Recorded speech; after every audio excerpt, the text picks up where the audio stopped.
বিয়েবাড়ির সিজন তো শুরু হয়ে গিয়েছে, তাই জন্য মিশো থেকে এই প্রথমবার আমি দুটো জুয়েলারি সেট অর্ডার করেছিলাম আন্ডার 150 to 200। চলো দেখা যাক সেগুলোই কেমন এসছে। প্রথম যেটা রয়েছে সেটা দেখা মাত্রই আমার ভীষণ পছন্দ হয়ে গিয়েছিল, তাই অর্ডার করে দিয়েছিলাম। তবে কোয়ালিটি কেমন আসবে সেটা নিয়ে একটু তো টেনশনে ছিলাম ঠিকই, তবে আমি দেখলাম এটার কোয়ালিটি ভীষণই ভালো এসছে।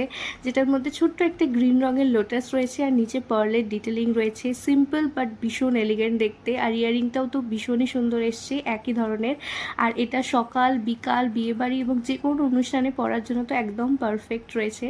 নেক্সট আরেকটা নিয়েছি, যেটাও রয়েছে সেম একই লোটাসেরই মধ্যে, বাট এই লোটাসটা হচ্ছে পিঙ্ক রঙের আর এটার কোয়ালিটিটাও ভীষণই ভালো এসছে। এতে মোট 5টা পিঙ্ক কালারের লোটাস রয়েছে, দেখতে তো ভীষণই সুন্দর। আর এটার সাথে যে ইয়াররিংটা রয়েছে সেটা ভীষণই কিউট দেখতে। প্রত্যেকটারই লিঙ্ক আমি ডেসক্রিপশন বক্সে দিয়ে রাখবো, যদি কারোর পছন্দ হয় পারচেস করতে পারো।